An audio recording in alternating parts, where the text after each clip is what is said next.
The biggest challenge wasn't the conversation with investors. The biggest challenge was swallowing of your own pride. Ego, pride. Yeah, because you believe you're the best. So don't go into businesses unless you are 100% sure. And I use this line a lot. You have to be 100% positive to have a 50% shot.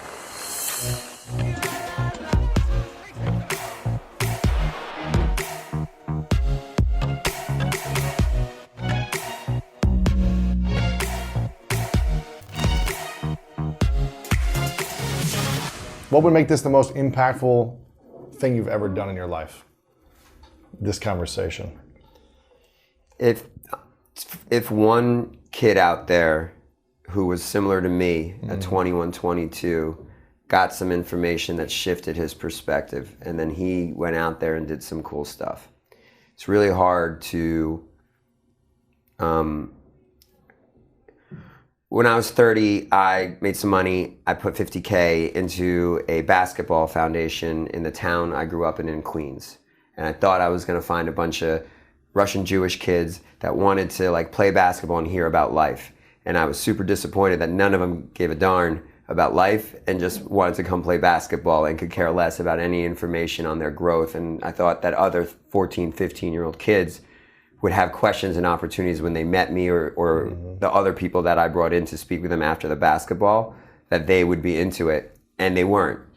And I was disappointed initially, and I spoke to someone and they said, it's not result driven, it's the process driven. So as long as your goal was there, if you want to be just driven by the result, you're going to be disappointed way more often in life than you're going to be happy. So focus on the process. So in that scenario, I wasn't able to reach one single person to do something successful. So why I go on these things is if I can communicate to young people who are trying to do something, they can take something from this and pivot, that's awesome. So I know I'm not going to have a chance to have one-on-one lunches or dinners with 10,000, 20,000, 30, whatever amount of people. So any opportunity to share an authentic message with no personal agenda for me, that would make my day. That's great. I love it.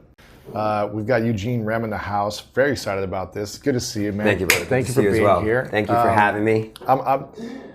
I love what we were just talking about because I think in my life, I was so driven by results and goals of needing to achieve my dreams. As an athlete, I wanted to be an All-American, a professional football player. And I achieved those dreams, and I was always disappointed by achieving them. And you were just talking about having this goal of, you know, having these kids be impacted and really want to be like hungry for mentorship, and none of them were. Yeah. And isn't it interesting that it always comes back to the process in life? Like even when we achieve the goals, I remember being miserable for days, weeks afterwards, being like, I did everything I wanted to do, but I'm still not happy. Yeah.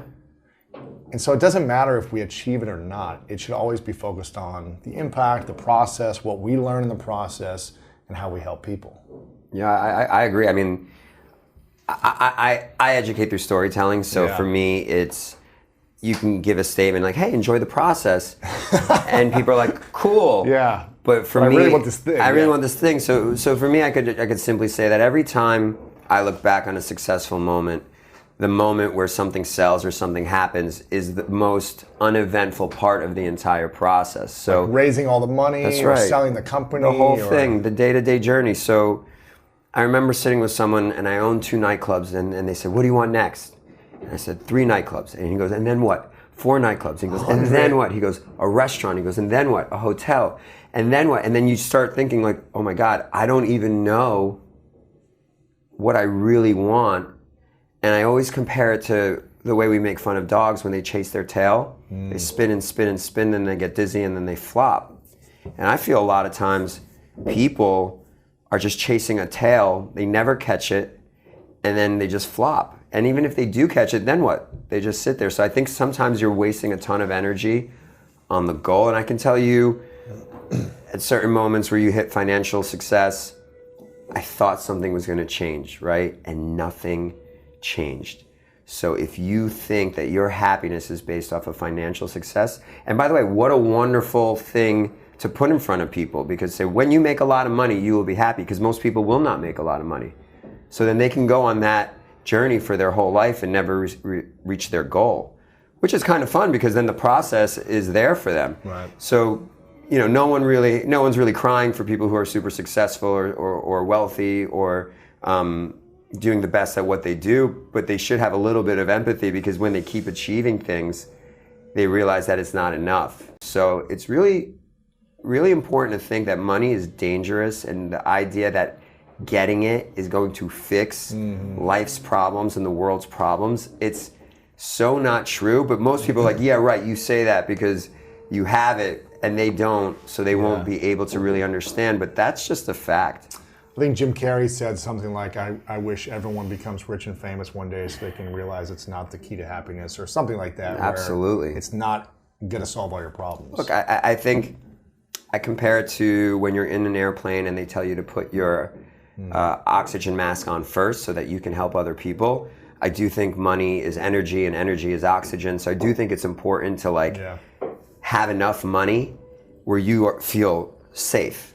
Like, I will admit that I can sit here very comfortably talking about how I want to create relationships in my business, how I want to grow our teammates, because financially we are doing well as a business. And if I didn't have that financial security as a business, it'd be much harder to sell this in to myself and to others. So I do think there's something about a level of a platform that money can give you so that you could take that next step. But by no means is it a pill or a silver bullet to any sort of happiness. It might give you a sense of peace around safety, but there might be a lot of other emotional challenges you're faced with. I think people with money have a weight of responsibility that people that don't have money will never face. And that can cause a lot of stress and anxiety in itself. Now, I'm not saying like poor people that have money and they have so many problems, but I know a lot of people with money, I'm sure you do too, aren't happy, who are struggling more than anyone, it seems like. I was making $65,000 in 2005.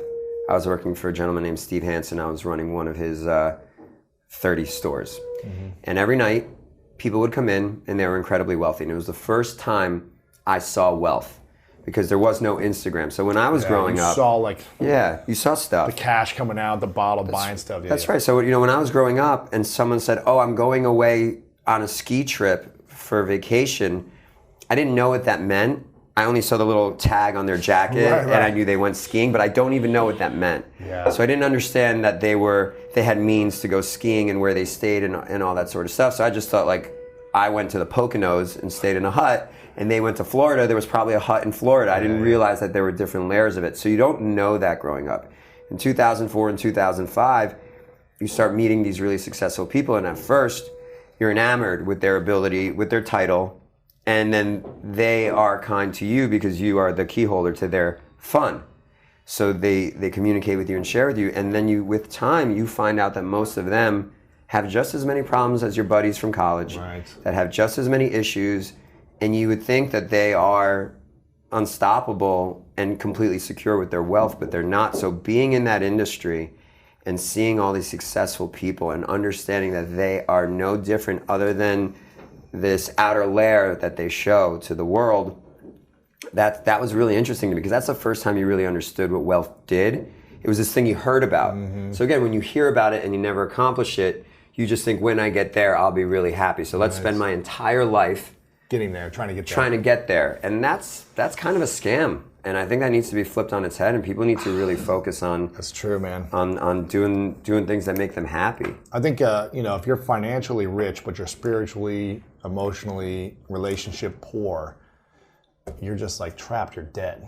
You're gonna feel exhausted. You're gonna feel lonely. You're gonna feel sad, resentful, angry. All those things. Money's a sugar rush. It's an immediate high with a very, very, very long low. That sugar tastes good for a second. 1 second. So I really believe that, like, you in your 20s, when you're starting out, you can take as much sugar as possible, and you're willing to give up what I'll call the broccoli. Great in fiber, great in minerals, really healthy for you, really will give you long-term energy. Doesn't taste like sugar, but that's the process that's the food that will actually make you feel great. And people that are driven by the sugar, they're going to burn out. And they're going to need a lot more sugar to be one bit of happy. It's like in the beginning, 1 cup of coffee, you're flying, right? Then you need 4 or 5 to get that same result. So that's what I find that successful people do with successful, when I say successful, I mean financially successful. Yeah. They need more coffee.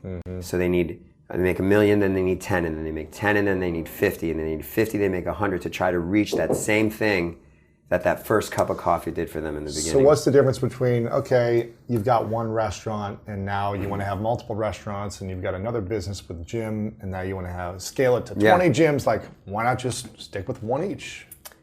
It's a very good question. Why do we need more?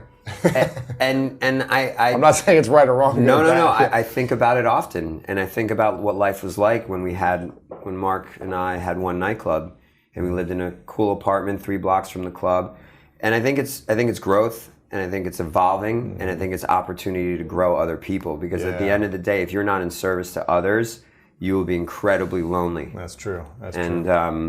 I really feel that if you're given a platform to create things that more people can enjoy, that it can employ more people, that can then make them enjoy things and do more things, like that's exciting to me. So at 25 or at 30, one club would have been enough. But that's not enough if you want to grow. But it's really important to know what your limit is.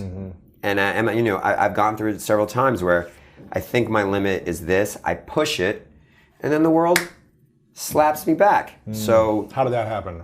Look, we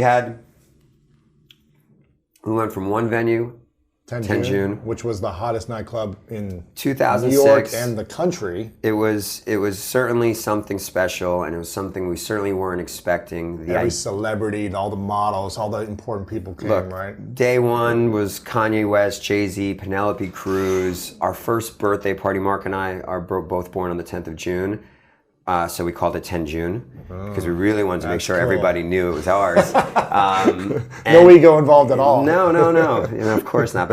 And I think it's okay at 28, 29. Like you want to make a name for yourself, and that's why I say, like, when people say, like, oh, what's the keys to success? I was like, I have what has been successful to me and what has failed to me, and I'll share that. And I think everyone has their own different version. I think there are times to be to have ego and to be positive about who you are, and then there's times to pull it back. There's no one strategy. I think at 28, 29, to make it about yourself, because it was about us, and we were driving it. So that went to 1, and fast forward to 14. 14 nightclubs. And restaurants. Yes. Atlantic City, Miami, New York, New Jersey, all of it. And we had to go back down to 3. So you went to 14, is that what you said? 14 to 3. What happened when they could go down to 3? We got slapped in the face. We thought it would be great to just continue to do it the way we did it and grow it. And that's where you have to learn about structure and strategy, operations and stuff, where it's not just the sizzle and you need the substance. So now in 2019, it's structure and culture. And we're in a seesaw in our business on how to balance the culture, which is the fun, because we're in the business of fun. And that's the challenging thing about the business of fun. It can be really fun, but you better find the structure to it. And if you're all structure, you're boring. You're boring, and then you're a widget company, and then people won't come to your restaurants or your gyms or anything like that. So we went through this process of 14. The world told us that the way we did it was wrong, and it snapped us back down. But that was the best thing that ever happened to us, because it allowed us an opportunity to retreat, reset, refocus.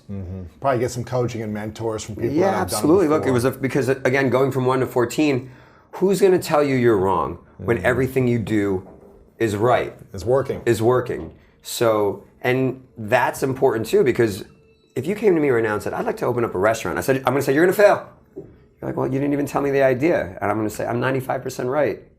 Just because you say you want to open up a restaurant, it's going to fail. Yeah. So you really want to make sure in the beginning you do listen to that 5%. We're like, yeah, I get that most are going to fail, but that's not this. This is going to be different. And you need that to be successful in the beginning. But after a while, you have to start understanding that I should probably start listening to a few more people, because we know how this story ends. Yeah. Just like every athlete that makes $150 million and burns it all. How is that possible? Their whole life, since they've been 5 years old, they're the best at what they do. They're the best kid in their middle school. They're the best kid in their high school. They're the best kid in their college.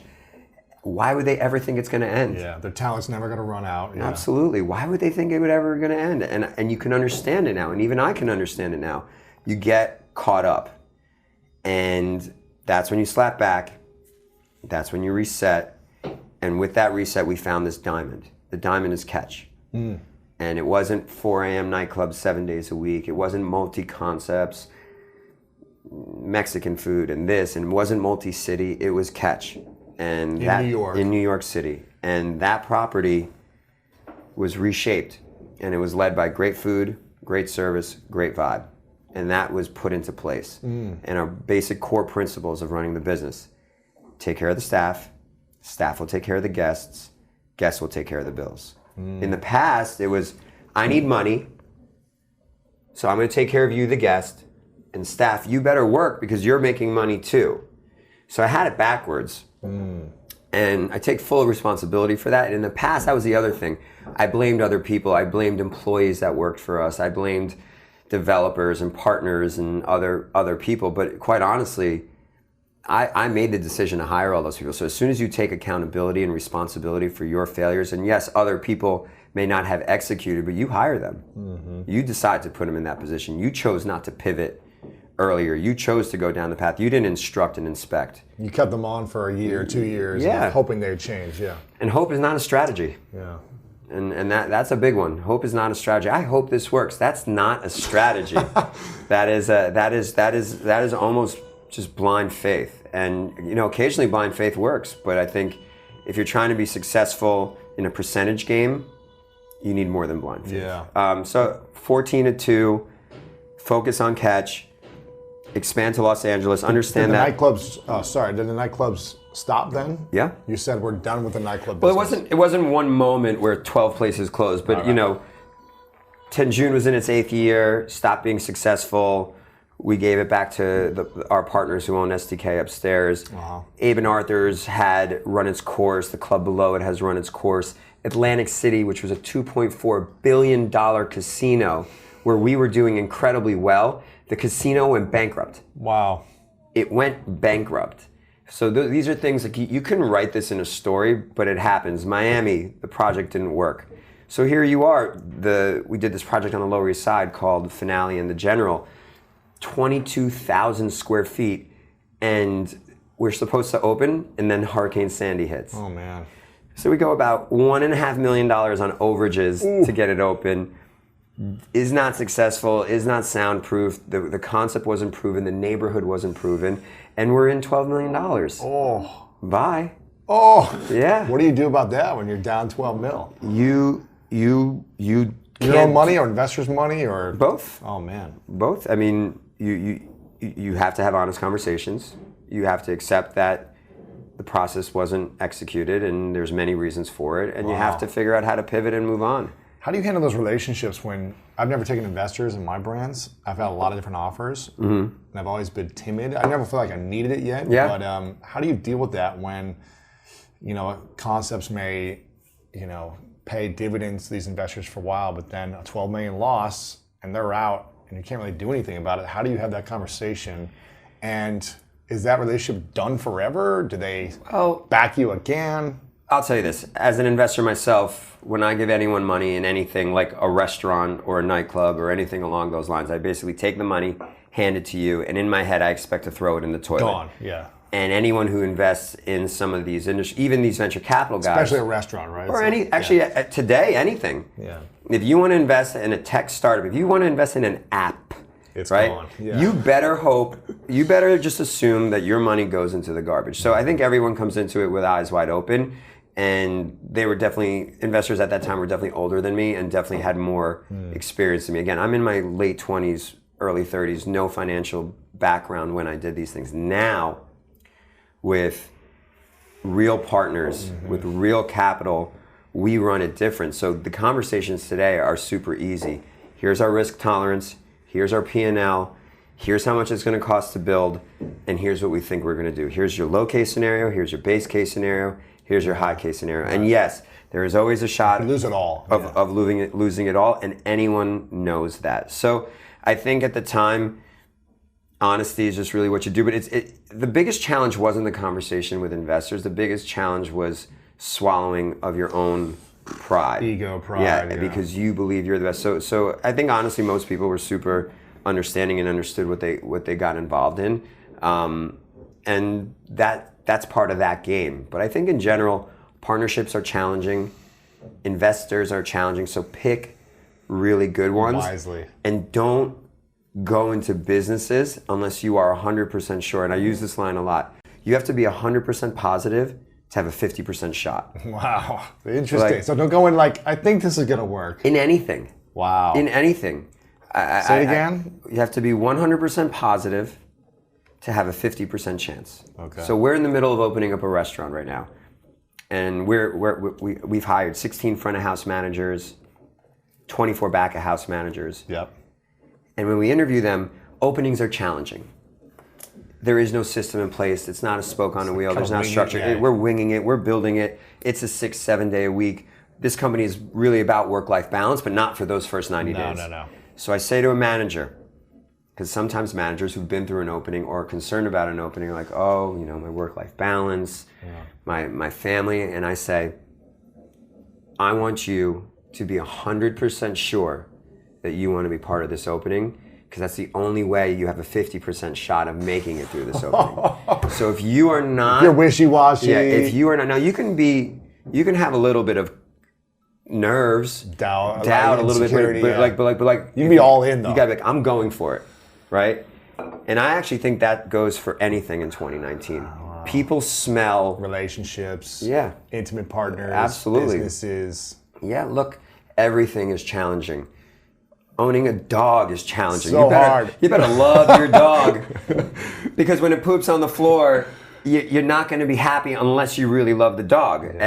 And when it's 11 p.m. and the dog doesn't want to pee, and you're outside and you're freezing and you're like, why am I out here in 24-degree weather? You better be 100% loving of that dog to have a 50% shot of being like accepting that situation. So I really think that in general, you gotta have that attitude. You have to be 100% believer. So in the beginning, you play craps, right? You throw a bunch of stuff on a bunch of things and see what hits. But as you get a little bit older, like, and Tillman Fertitta, our business partner in Landry's, he always says, pick carefully. Make your decisions. Pick things that are smart. Pick things one by one. Don't just spray it all out there and do a bunch of stuff. Just pick the things. And then also be conscious of your time. If this one project can generate 10 times the revenue of these 10 small projects, what is your time worth? Right. So we do big box restaurants, and always I want to do I'll go to like a Chick-fil-A and I'm like, oh, I could do this better. Or I go to like a small 12-seat omakase and I'm like, oh, I'd love to do a 12-seat omakase. And then you're like, wait, it's the same effort to do a 12-seat restaurant as it is to do a 300-seat restaurant. So Mark Tillman and I are always of the mindset that if you're going to put in the time, go big. Wow. And again, someone who owns a 12-seat omakase restaurant should really look at themselves and be like, am I a 200-seat restaurant guy? Yeah. Or am I a 12-seat guy? And that's okay. And why do I want to do a 200-seat restaurant versus a 12-seat restaurant? I like blockbuster movies. I have no interest in making independent hits. Ah, interesting. So for me, I want to make movies that reach as many people as possible. Yeah. Not just for financial gain, because it also allows me to hire talented managers, because I'm not looking at a P&L dollar by dollar, where a small restaurant has to really focus on the nuances of the details. And I want to make hits. Yeah. I want to reach people who travel from New Jersey and Connecticut. I want to reach New Yorkers who live locally. I want to reach them all. I have no interest in just like doing this really needle type restaurant that focuses on just a specific demographic. I'm trying to connect large groups of people of all different ages, all different demographics, and put them in the same room, because that's what I like. Yeah. Trying to make the maximum impact. And exactly. And I live 4 blocks from the majority of our businesses. Mark, my business partner, he lives here in the West Coast, and he breathes Catch LA, and he breathes this vibe here, and I do the same for New York. So it translates to our properties. It's amazing. What was the moment you had the biggest ego slap? where you thought you were the man, like, man, everyone wants to be a part of this. Everyone loves me. Everyone's showing up. They're throwing money left and right, and then the big wake up call. I think it was during the closing, that probably 12-month process where those properties were closing. I remember 12 of them in 12 months. Just some of the 12 were like 3 in one building. So I'm by name, but it was really like 4 projects. Wow. That's gotta hurt. Just like every couple months, boom, another one. But it hurts, but it feels really good once it's done. Free. And like most things in life, the idea of doing it is much harder than actually doing it. The build up to telling someone you want to break up with them is way worse than the breaking up with the 6 months of agony of what am I going to tell this person about this, that is way worse than actually doing it. Because if you're doing it from a place of love and a place of honesty, it is what it is, but it's the build up. So honestly, the build up was the hardest part, and not knowing how to do it, how to unwind it was a challenge. But after, it felt great. It felt great. It didn't feel great to downgrade your office. It didn't feel great to have to let go of people that were super close to you. It didn't feel great to do those type of things, but it certainly felt great to get back out of a big corner office and move your desk to the middle of the office. It felt great to sign every check over $200 again. It felt great to reconnect with every single host, server, bartender, as opposed to not even knowing their names or where they're from because we had so many. Yeah. So having those principles, so that was super challenging. And I remember sitting with 5 friends, my best friends from college, and we take a ski trip every year, and we were sitting. Poconos? No, no more Poconos. Nice ski trip. I actually now I go to ski trips. We go west. I actually don't know what East Coast skiing is, and I hear it's icy. It's not good.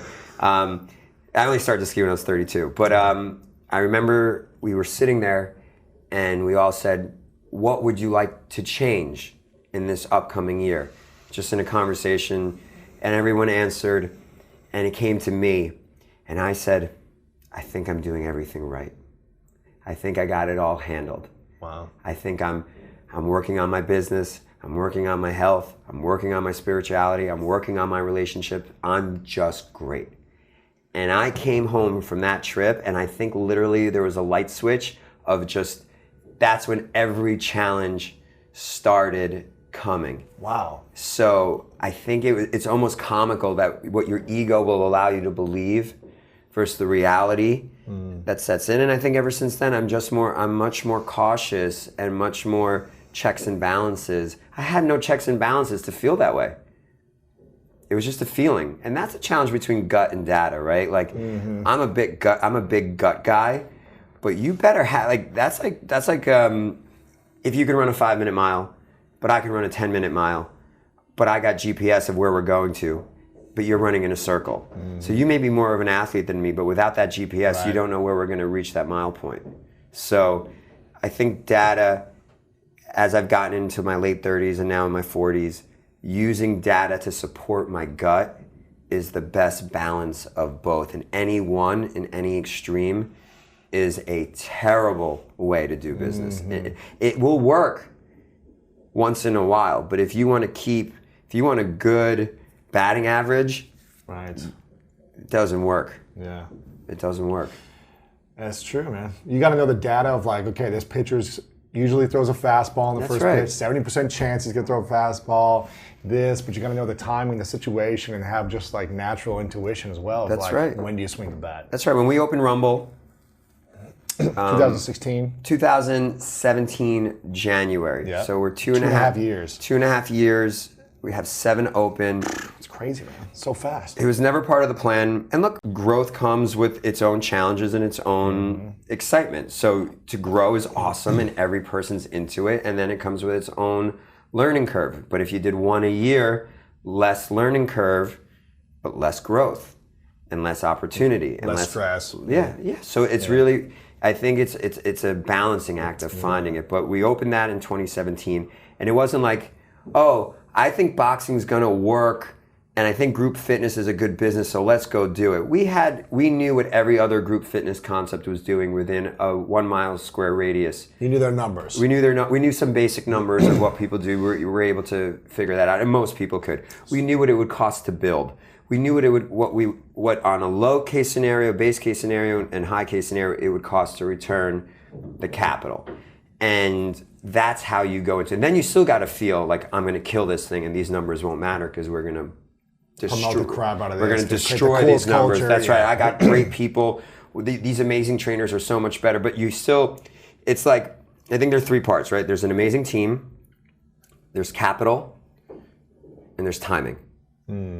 And there are great teams that have failed at projects. Howard Schultz, one of the best people in the world, he has not always been successful. But we know he's an amazing leader, and we know he has amazing capital, right? So sometimes it's timing or the idea. But I think you need all 3 to be successful. But most importantly to me, in my opinion, is timing. So we opened that nightclub in 2006. By the way, economy on fire. Yeah. Everyone is making a ton of money. I just walked in, we would walk in on Tuesday night, we would do $60,000 on a Tuesday, and we'd have crazy celebrities, and I'm like, oh, I guess this is what it... Every day. This is, and again, I'm 28, I don't know any differently. So, I guess guys buy buildings, then sell buildings, and make $100 million all the time. I didn't then realize that they were like, it was a propped economy by like mortgage and like crappy mortgages. So I didn't know any of that. So that club opens in 2008. I don't know if I have an opportunity to be sitting here with you.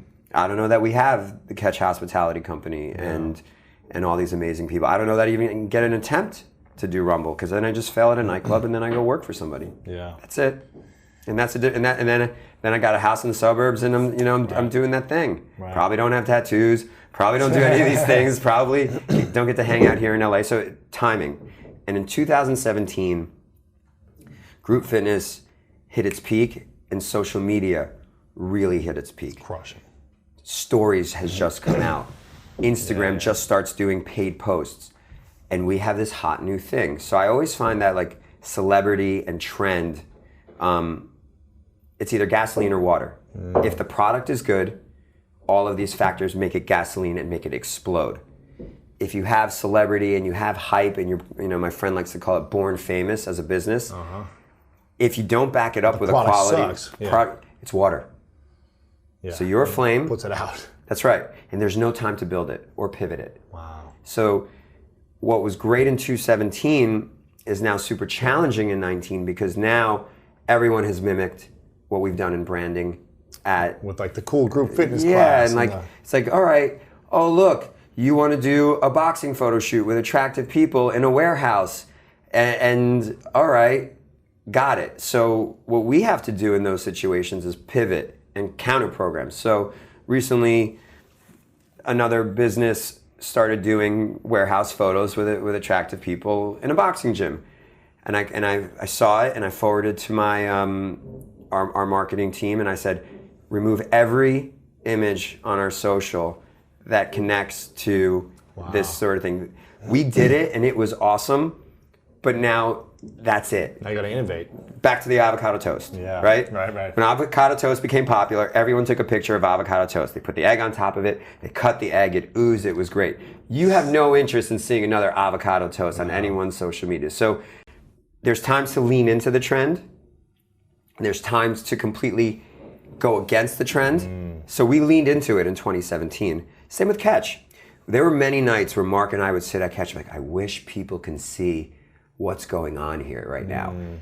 The Rangers, the Knicks were playing the Lakers, and the Lakers were there, and celebrity X, Y, and Z is there. I wish people can see it, and they couldn't. And then all of a sudden social media comes out, and they could. Right. When Drake performed at 10 June in 2010, when we just handed him a bottle of Grey Goose, no one knew. Media. Nobody knew. So it was cool, but you have to be there. Yeah. So you can lean into that with the restaurant and the fitness business now, because people who are there, if they choose to be seen, you could tell the whole world. So you don't need to be there. But now everyone's got an Instagrammable wall or experience. Yeah. That everyone takes photos in front of at every gym. That's right. And I think we were really big on that in the beginning. And that is something that I think set us apart. But you could put anything somewhere, but the connectivity to that image still has to be backed by the brand. Product, yeah. That's right. So it's not that people were like, oh, if that moment was at a bad gym, I don't think anyone takes a photo in front of it, because it's not, it's an entire package. They don't care. It's not one or the other. It's not like, so like if Coca-Cola calls me right now, like, hey, we got to make this product really cool. Can you just give us one of your designs that you did at Rumble and we'll just take a picture of it? I was like, no. First, you got to move back 10 steps. Coca-Cola, you have to be cool. You have, like, there's 25 things for that person to take that photo in front of that. Yeah. So, like I said, you lean into that, right? Everyone did it. And now, that's not working anymore. So when we're thinking about our design for the Rumbles 2020, 2021. New studios. I'm scrapping it back to simplicity. Really? That's right. With all the gyms or just with the new ones? With the new ones. And it doesn't mean that we won't have Instagrammable moments, because I still think people want to show what they do, and I think our product is unique in the way that they will want to show something, but it's not going to be the same thing. So we put Basquiat's up in the first couple of studios. Yeah. Not real ones, obviously, can't afford that, but I thought it was cool, and I had no really reason for it. I was just like, I really love this artist, and people don't really get to see it, so why don't we just put up a print of it, a really good print, and let people take photos of it, and that was done. But now it's done. Yeah. So that's the challenge. You need to stay constantly relevant, constantly evolving, and sometimes you just have to take risks. I always use the analogy of like a basketball game, right? Team's up by 20, they stop shooting. They just try to run the clock out to get through the 24 seconds. They play defense to get through the end of the game, and that's where the other team goes on a run. I don't want anyone else to go on a run. So at Catch, constantly innovating with the food, constantly innovating with the design, constantly innovating with our social media. So our social media campaign and our marketing campaign, we have no care for critics. We're opening Catch Steak in September. I got to try it out, man. Yeah. New York, right? Not in LA? In New York. Lighter, brighter, fresher take on steaks, smaller portions, shareable. A really unique experience on steak where it doesn't just like, you get the filet, I get the strip, here's our side of potatoes. Everything comes as it's ready, so it's fresh. Taking out a lot of the like lard and everything like that, so super lean cuts, but premium cuts, so every bite has an amazing flavor. One of the things that I'm sure a lot of people have asked you is like, why does a nightclub restaurant guy think he can start fitness? Right. Why? And be successful and... Because that's that 5%. And that's that 5% where I was working for a gentleman who owned 20 restaurants and nightclubs. And I was able to spend enough time to see his organization. And then I said, I think I can do that. Maybe a bit arrogantly, maybe a bit naive, but we did it. And then when we opened up that first nightclub, there was a restaurant above us. And we got to watch how they operated that restaurant. And Mark and I looked at ourselves and said, I think we can do that, because we got to see it. So we did have some data. We were able to see what they do on a day-to-day basis. And then they say, well, why didn't you open up a 60-seat restaurant for your first one? But we opened up a 350-seat restaurant for our first one. So, and then that was successful. So why wouldn't you think you can do it? And in 2016, I barely drink anymore. I don't go out late at night. I wanted to do something in fitness. And I train all the time, and I really enjoy it, every aspect of it, but I still couldn't find that thing for me.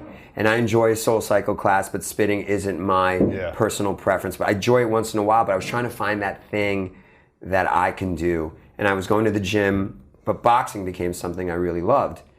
And the idea that I couldn't find a boxing version of something that I love to do in a group setting with like-minded people, to find a white space in New York City is really, really hard. There's nothing. Everyone's thought of something, That's right. Doing it, trying it. You can get anything you want in New York City at any hour of the day. At 3 a.m., there's a place that serves burritos, and they're great. Food, That's right. Burritos with ice cream or chicken or whatever it is. Yeah. There is never a moment that something can't happen in New York City. So when you find that, and that's actually what happened with our restaurants. We wanted to go to a restaurant that was shareable, that played hip-hop, that wasn't white cloth, that wasn't classical restaurant where we can see the people who were going to a nightclub before they went to a nightclub.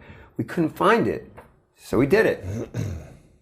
We wanted to open up our first nightclub because we thought that people weren't as kind to people when they walked into nightclubs and that they weren't giving the proper service. We wanted to play the music we wanted to play. We wanted to invite the friends that we wanted to invite. We wanted to have control over that. So we did it. Yeah.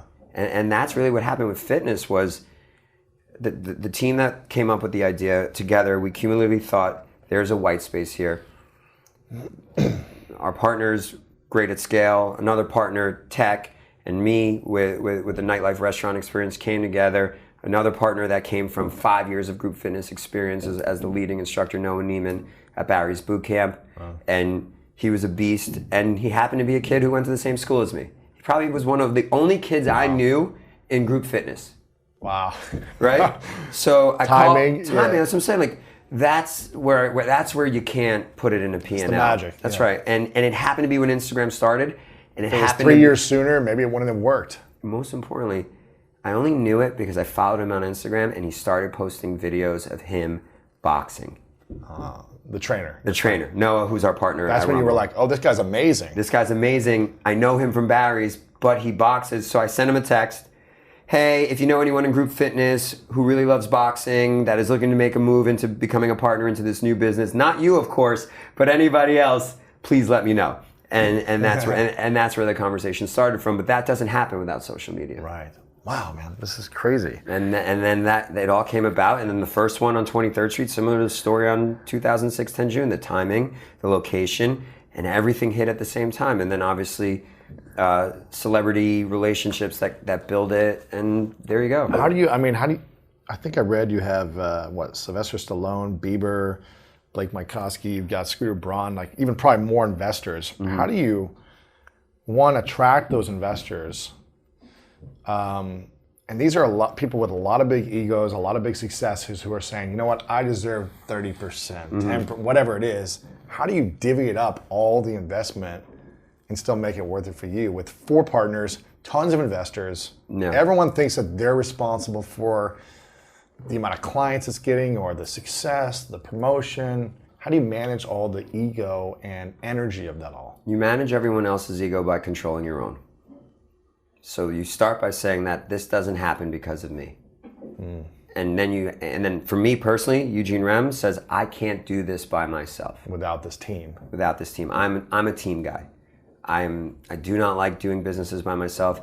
I love my partnership with Mark and Tillman. I love my partnership with the Rumble founders. I love my investment community from Equinox and Harvey Spivak and Scooter and Blake and all of the other celebrities. So to manage everyone else's ego, you must not have one. And for me, that's super important. So to me, I remember it was Tommy Hilfiger said it one day at a speech. He said, I'd rather be a small piece of an elephant than a large piece of a pea. And I'm interested in doing big things, but I certainly know that I do not have the skill set to do all aspects of this business. So that's the first thing you need to do. The second thing you need to do is treat everyone equally. So everyone involved is an equal participant, and everyone's money is the same, and everyone's belief is the same. So no matter how much they put in.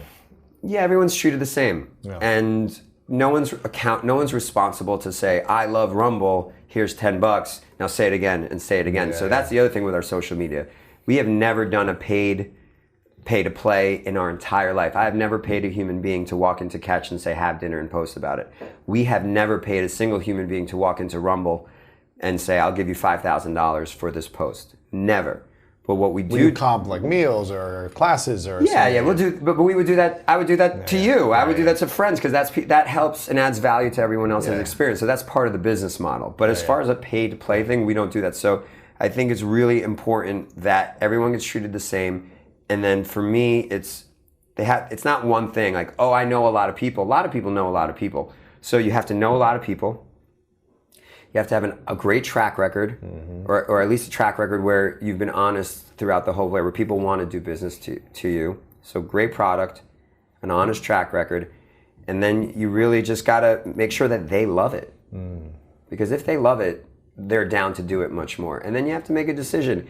If he's doing it, he or she wants to do it for the right reasons, down to have them. But if someone's trying to get more or less or think they're more important, no one is more important than the whole. Yeah. Rumble Boxing is the brand that is the important product. The team and the people who work at Rumble Boxing are the most important thing. Yeah. At Catch, Eugene Remm, Mark Birnbaum, Tillman Fertitta is not the priority for Catch. It is the brand, it is the food, it is the services, the vibe. And if, last night it's Kevin Durant and DeAndre Jordan, they're important, but no one individual makes it. We did 785 covers last night on a Wednesday.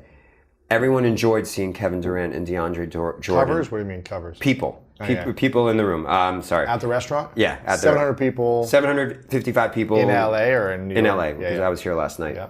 We're in Los Angeles. So those 6 gentlemen had a great experience. Right.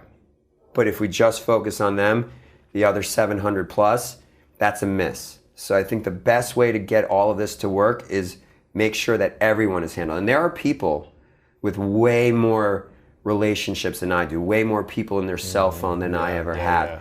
Yeah. And there are many, many businesses that start with celebrity that are complete and total failures. Fail big time. I mean, in fact, I think if you did a case study on it, I think it would be probably 9 to 1, 10 to 1 of successful business started with celebrities versus those that don't. For everyone, why is that?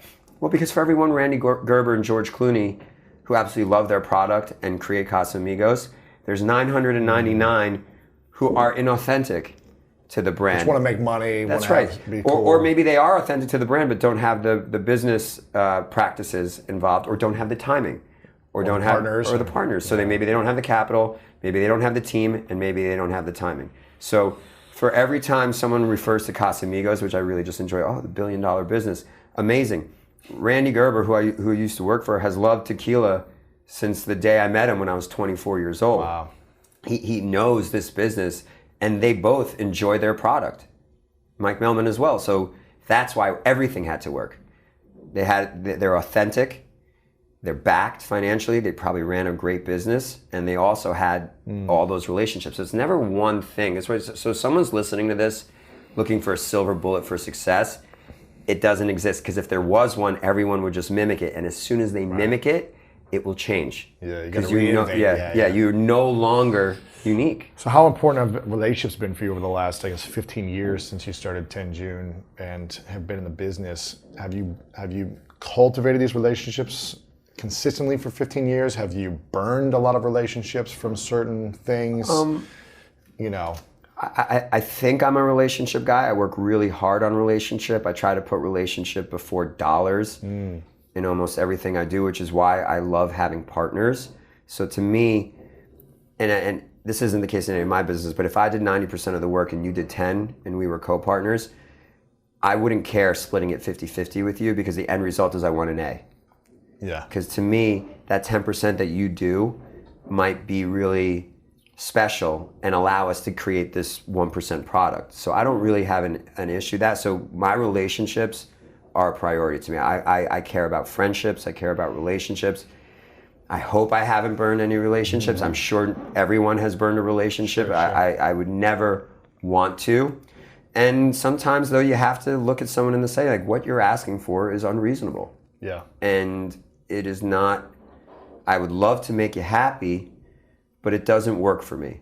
And if that's a burning of a relationship, then that's a burning of a relationship. And I think the better you get in business, you better get some thick skin for some of that. Because burning a relationship and ending a relationship are two very different things. Sometimes things don't work out and people have two extreme different points of view on things. And then it just has to end. Yeah. Countries go to war and people willing to die because both of them think they're 100% right. Yeah.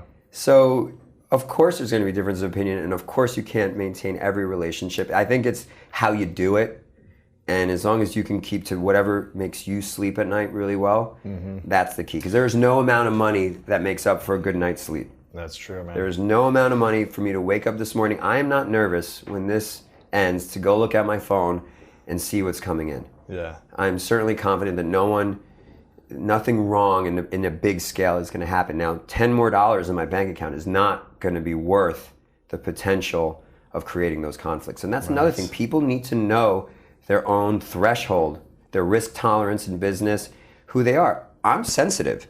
Yeah, me too. I know I'm very sensitive. I know I'm sensitive, and that's a hard thing to say as a man in this world today. But I'm generally a sensitive person, and that's also made me really good at taking care of people because I'm sensitive to their wants and needs. So in the restaurants, I don't want people waiting that I know. I want them to really enjoy the experience. If they're on a date or if they're with their mother, I would be heartbroken if they sent me an email that said their experience was anything less than great. So I go a million times over to make sure that that's taken care of. And that's partially due to my being somewhat sensitive to being upsetting people. I don't like to upset people. Yeah. But there's a concept called bread of shame. It's don't give people bread they don't deserve. It'll come back and hurt you. So that's my line. If I want to take care of people, but if I'm paying you and you're not delivering on the service that I'm paying for you, I'm hurting you because you should go do something else. And I'm hurting myself because everyone around me is like, you're continuing to pay someone who isn't delivering while I am delivering. Busting my butt here. That's right. So now these people aren't happy. You're not happy and that person's not happy. So that's where you just make the decision where like, hey, you might not be happy that I let you go today, but I know it's the right thing for all parties involved because you need to go find that. How many people have been fired from a job and say it's the best thing that ever happened to them because then they found the next thing. Their next thing? How many people have ended a relationship or a marriage and then 2 years later find the love of their life and couldn't be happier, but at that time it's miserable. Miserable. So they people got to play more chess and less checkers. That's true. I'm pretty good at checkers though. Yeah, I'm terrible at checkers. Chess, I'm not good at. Yeah, and I'm terrible at chess as well, and that's because I don't have the patience, and I don't care about the result. But I think in life, emotional chess, I'm good at. That's right. Mental chess, but not the game. Yeah. You're 41, is that what you said? Yeah. What was the biggest lesson you learned when you hit 30 after 4, 5, 6 years in the nightclub business? Hitting 30, what did you learn about yourself in that decade? The biggest lesson you learned about yourself from 30 to 40? Okay, let me think about that for a sec. Running the city at 27, 8, 9, the big shot in town, building things. Everyone's coming to your club. I know nothing. That was the 30. No, that's what I learned from 30 to 40. I thought at 30, I thought I knew everything. Oh, wow. At 40, knowing way more than I did at 30, what I have learned, I know less than ever. Wow. And every year I look back at the gentleman who I was a year before, and I hope this to be the case till the day that I die, is like, that guy was silly. That guy was an idiot. Because I constantly want to grow and evolve, and I want to look at the 42-year-old version of myself and look at the 41-year-old and be like, wow, he didn't know. And I really love the idea that I keep pushing myself personally through business coaches, through personal coaches, through mentorship, through spirituality, through all of these things to constantly evolve. But what I learned at 30 was that at 30 I thought making money was everything, and I had my first exit when I was 29 years old. I had our partnership with Tillman Fertitta when I was 39 years old. And I can tell you such a difference in those two experiences of what I felt at those times. At 29, you just feel this. I'm the king. I'm this king of a moment. I'll never have to work again. I could just live off of this for the rest of my life. And boy, was I wrong, because when those things did not do well, every dollar that we made went into keeping this business afloat. And at 39, when we had our experience, I learned that it was about relationships. I learned about it was sharing with small groups of people, not bragging about anything, removing all of, at 30 years old, we would take pictures of like bottles of we were buying in Cristal, and we would take pictures when we were on private planes of other people. We would take pictures of fancy hotel rooms. At 39, I have no interest in any of that stuff. I have no interest in showing any of that stuff off. I have no interest in any of that. I just care about building businesses. The business and other people's success is my success. And I try to like really minimize my own personal wants and needs and keep it pretty basic. And how do you manage 1,000 people, 1,000 employees? From like a, one nightclub of whatever, 30 people to now 1,000. I don't manage 1,000 people. I probably manage 50. And putting the care, I've always managed 50. So when we had 10 June, Mark and I managed 50 people. You managed everyone. That's right. Yeah. And when we tried to manage 500 people ourselves, we failed. So the shift there was still managing 50 people. When I say managing, really day-to-day maintenance of those 50 people, growing them. That's how you do it. You just hire amazing and talented people. You have to recruit. You have to constantly evolve. They don't have to inspire you. You have to inspire them. That's my job. My job is to continue to be inspiring to our operators, to our marketers, to our talent, so that they continue to want to work here. So what do I have to do? I have to keep elevating. I have to keep creating a better offering financially, but not just financially. I found that paying people represents this much. I spend my entire day trying to focus on a work-life balance for myself and my employees. I try to find ways to grow my employees so they can take the position of the employee above them, so that person can then grow above them. So to ask your question, why do I want to keep growing and not just stay with one nightclub? Because I will create stagnant growth for the people who work with me. Yeah. So at this point, we are creating projects that fit the people that we have. And I tell my team all the time, our team, in both properties, the only thing that slows down our growth is the lack of people that we can put in the position to do it. So the more of you that become capable to take on bigger roles, the more that we can open. Wow. Because we have the finances, and we have the ideas, and we need the people that can implement. We need the people, because Mark, myself with Catch, and our partners at Rumble, we're limited unless people next to us, want to continue to grow. So if they stay limited, then we can't grow. Yeah. You've got tons of investors that would want to help fund new ventures. But those ventures have to be successful. Yeah, so you better, as soon as you stop being successful, that capital dries up real quick. That's true. And people jump ship and go on to the next thing. Yeah, and that's also important to remember. Be careful of who you think all your friends are, because one failure, they're not a friend anymore. That's right. Someone told me, you spend your entire 30s building your Rolodex from 50 to 5,000. And then you spend your entire 40s taking your Rolodex back from 5,000 to 50. Really? And I thought, I'm 36 right now. I'm learning that. So, and what you realize is, New York, Los Angeles, the guys at the top stay on the top, and everyone else is just visiting. You want to be great at a business? Stay in a business. Yeah. The guys who do this for 2 years and do that for 2 years and do this for 2 years, they don't stick. But the head of a record label is still the head of a record label, maybe a different one. The guy who runs the hedge fund still runs the hedge fund. The guy who's the best restaurateur 10 years later doing restaurants is still the best restaurateur. And it's very, very few people who stay there.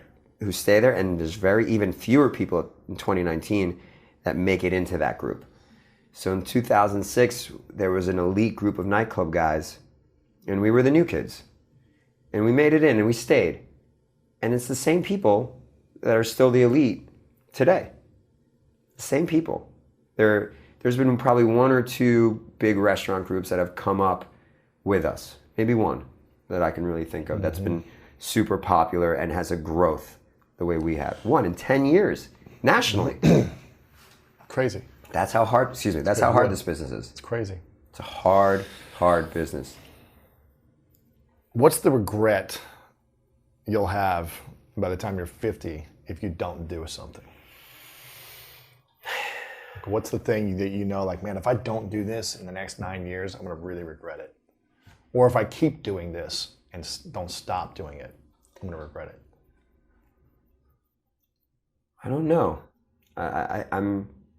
I'm not regretful of anything that I have been doing. I find that the biggest challenges have given me the biggest opportunities. So I'm not sure I regret. I don't think I regret anything, and anything I'm, like, for example, I'm trying to have a great work-life balance. So I don't put my iPhone in my room when I go to sleep. That's great. I don't check my phone for the first hour that I'm awake. It's amazing. I do my 20-minute meditation. I drink my 1 liter of water. Yeah.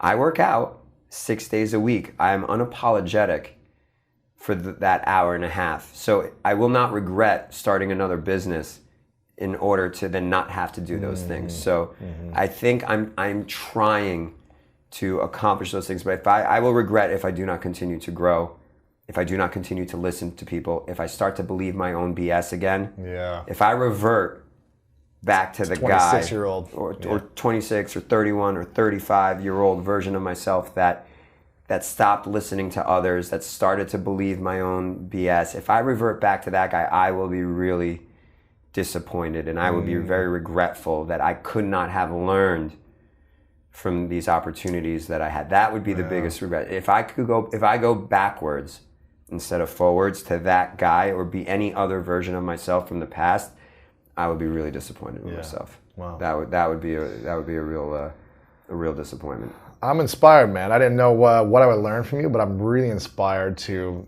go to Catch More. Yeah, gotta get you into Rumble too. Yeah, I want to go to Rumble. It's just right like a mile away, not even. And how can people support you? I got 3 questions for you finally, but how can people support you with your endeavors right now? I continue to support what we have. You know, we have Catch, we have Rumble. We're opening Catch Steak in September in New York City. It's a 15,000 square foot, 450 seat restaurant.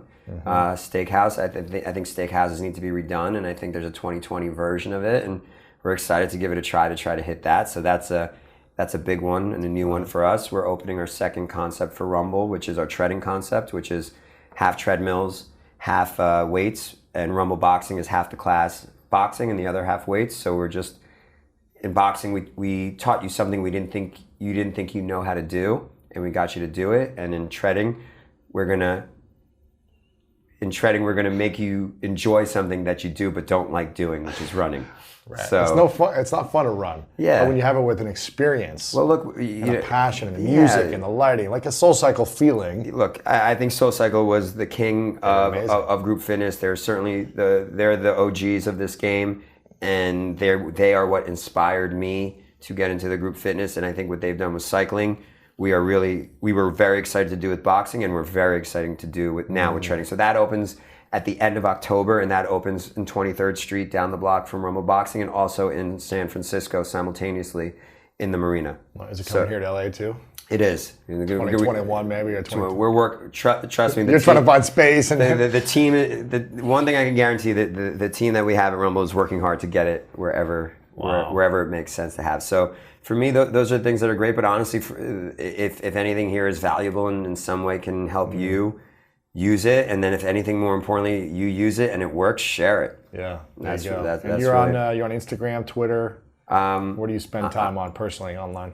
I'm on Instagram at my name, just Eugene Remm. I think I have a Twitter, but I think it just connects. I think it just connects to my Instagram. But I'm on Instagram, Eugene Remm, and the website too for you personally, or no? No. Okay. No. So Instagram, message you, tag you, all those things. Instagram's where I'm at, and I take breaks from Instagram now on a regular basis. Smart. I take probably a week, a month off. But I think if people, there's a lot of entrepreneurs that listen. I think if people want to learn about branding and culture, go follow Catch, Instagram, and Rumble, because you guys do an amazing job of creating like this experience for people. And I think they can learn a lot in their businesses. Whether you have a small business, you're a solo entrepreneur, you can learn a lot from the way you've branded and created a culture. And I think that's really cool. Thank you. We work really hard on that, and I think we just try to do it authentically. If I were to give any advice to any brander, don't brand the way someone else is brand because you see it working for them. Brand what you would like, what you would enjoy, what you think you're good. If you can be authentic in 2019, in 2017, unauthenticness worked because it was we were flooded with it in social media. But in 2019, right now, everyone smells everything. Yeah. In 1990, whatever, Pepsi needed to sell things. They put Michael Jackson on a commercial for 30 seconds, and that doesn't work anymore. So find what works for you and make sure you have a point of view. It's amazing.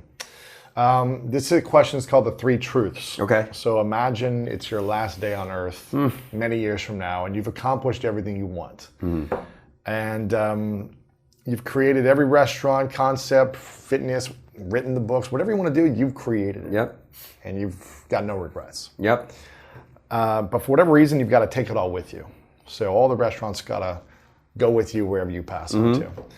And you get to leave behind 3 things you know to be true about all of your experiences in life that you would share with the world. Kind of like your 3 lessons to humanity. and that's all people would have to remember you by. What would you say are your 3 lessons or 3 truths? Oh wow, do people pause on this one, because this is a whatever's off the top of your mind right now. You know, it doesn't have to be 3 perfect. things I would want to leave this world to know is that 3 lessons. 3 lessons. Yeah. Have real relationships. Many likes, many friends doesn't equal many real friends.